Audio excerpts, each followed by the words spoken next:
The perfect prison never existed until now. Erebus Abyss, using all the pros from my previous prisons while removing all the cons. A prison that can't be improved because any improvement is simply pointless.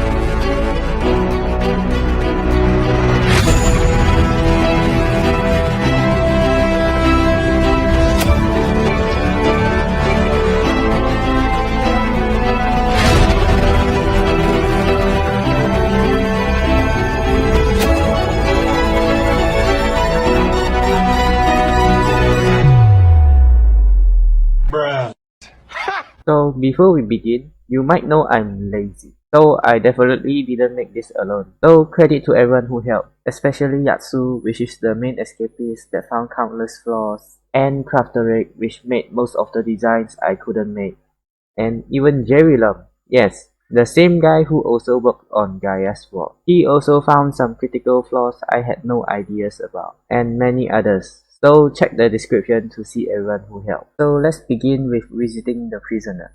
Like any other prison, you go through it and wait, no, that's not right. No one is even allowed near the prison. You have to find a guard outside. And yes, there's always a guard outside if visiting is currently allowed. Just tell him you wanna visit and he'll get the guard ready. Once they are ready, the guard will bring you to the prison. You're also not allowed to bring any items. And on the way, you'll be Q-checked a couple times. Once you reach the prison camp, you'll be Q-checked again. Then follow the guard to the hidden portal and get fire resisted. Get in the nether and go right back through. And finally, you can see the prison. The guard will disable the portal and reset the player detector. More on that later. Walk up the stairs and another guard will be waiting. He'll open the bed check, which you can't sneak items through. No matter what you do, you can't throw any items through this design. But if you somehow do, it will be detected by a hopper, which will start a banishment protocol. But more on that later. So set your spawn and jump into the lava, and you'll respawn inside a spawn trap. Just wait for the guard to come and he'll let you out after checking if there's anything wrong. And just wait for the guard to open the next room, which is the entity check. So if someone tries to sneak in using an invisible potion, the lamp will light up and the bed will be broken, then the guard is just gonna kill you. Even though to enter there's a death message, but you know, just to be safe. But if you do the process normally, you can go to the next room and walk through a simple water hallway and jump down to the next room and be met with another guard. This is the test of patience. The visit started at day, now you have to wait till night. The guard will immediately give you an ender pearl and only tell you one thing: wait. If you do anything suspicious, this guard can immediately activate a banishment protocol. Once it's night, the guard inside perception box will come and open the trapdoor. This is the only possible entry into perception box. Well, at least without activating the banishment protocol. But if the trapdoor is closed, well, no entry. And also, another guard will be following you into the cell. When you're both in, the guard will give you weakness. Then just follow the guard and sleep in the bed. If you try to sleep in the bed before you get weakness, you won't be in the cell. Because for you to enter the cell, the trapdoor has to be opened. And only the main guard can do that. But now back to the visit. You slept in the bed and the guard will sleep in it too. Now you're both in the cell. And during this, the guard back in the box will close all the spawn point for you and the guard. And in the cell, the guard is just gonna keep splashing you with weakness every minute or so. And once you're ready to leave or the guard runs out of weakness potions, you'll be killed and the guard will escape the cell using ender pearls. And into the end portal, and you'll both be at the world spawn, and the guard will just make sure you set a new spawn. If you ran away or something, no more visits are allowed until you're found. The guard can choose to walk back or just ask the guard back in the box to unblock the spawn point and die. The prisoner also goes through the same security measure, except for the patient test, and directly into the cell after the entity check. But this time there's no bed here, so just swim up to the warden room. And no, nothing important will be in the warden room before the prisoner is in. So no banishment protocol or anything that could help the prisoner until he's in. So just set your spawn and get killed, and you're in the cell. Also, the bed will be buried because it's only used for the prisoner. Now with all the steps clear, this prison still seems like every other prisons, right? Well, I haven't even begun talking about the security. So sit back because it's about to get serious.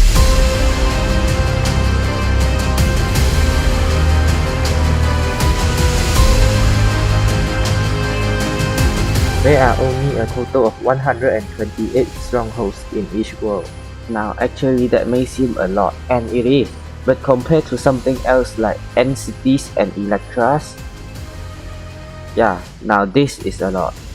So 127 of these end portals are broken, and one of the portals are used for this prison, making it the only place giving access to the end.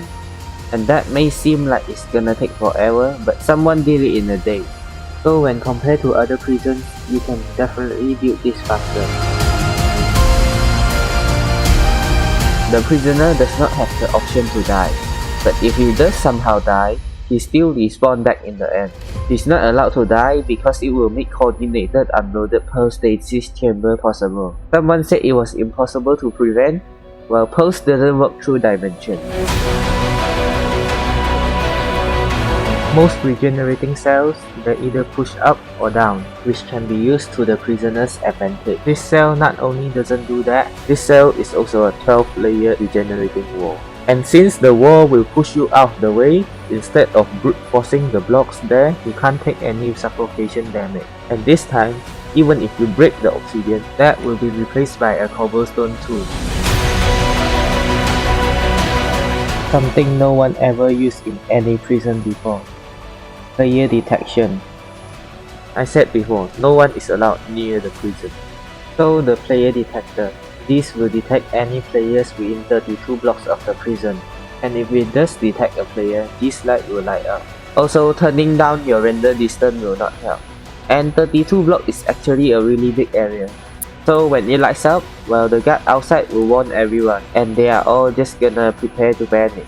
The guard outside will also try to locate the person outside to see if they are just passing by or breaking in. If they are breaking in, well, the guard inside will hear something suspicious and immediately banish.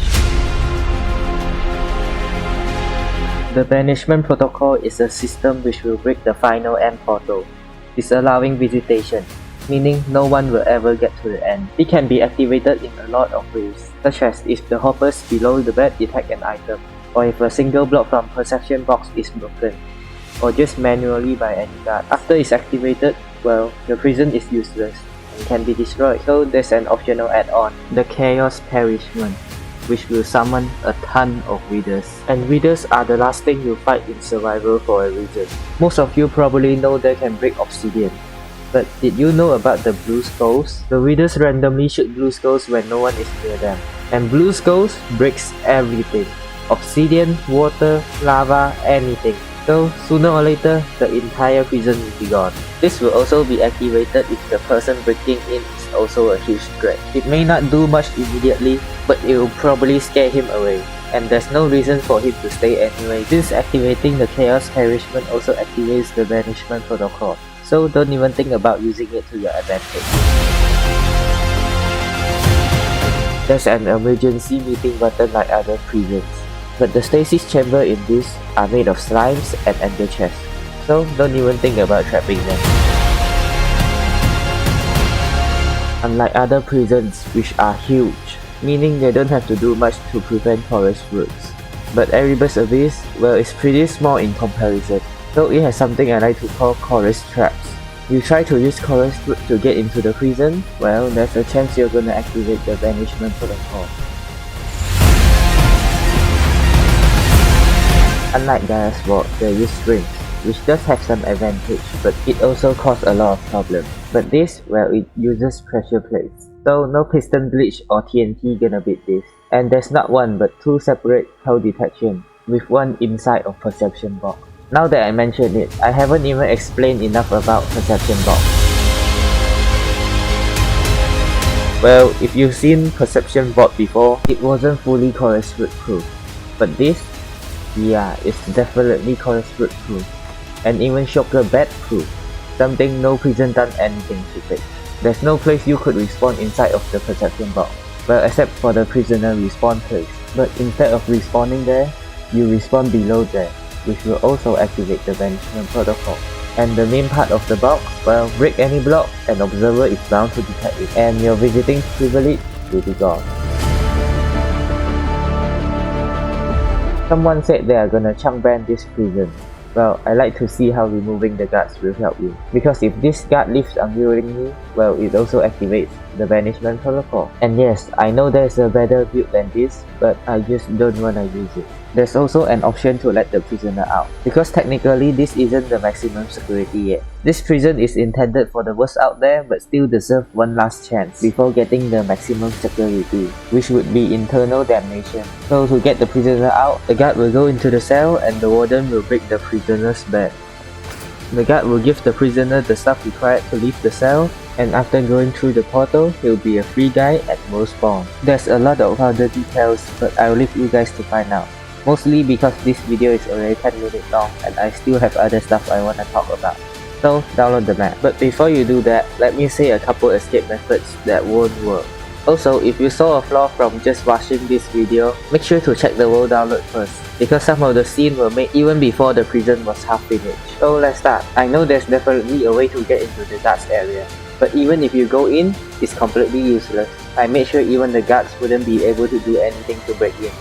Any brute force method should definitely activate the banishment protocol, but even if you somehow had a way to not activate it, the guards will activate it themselves.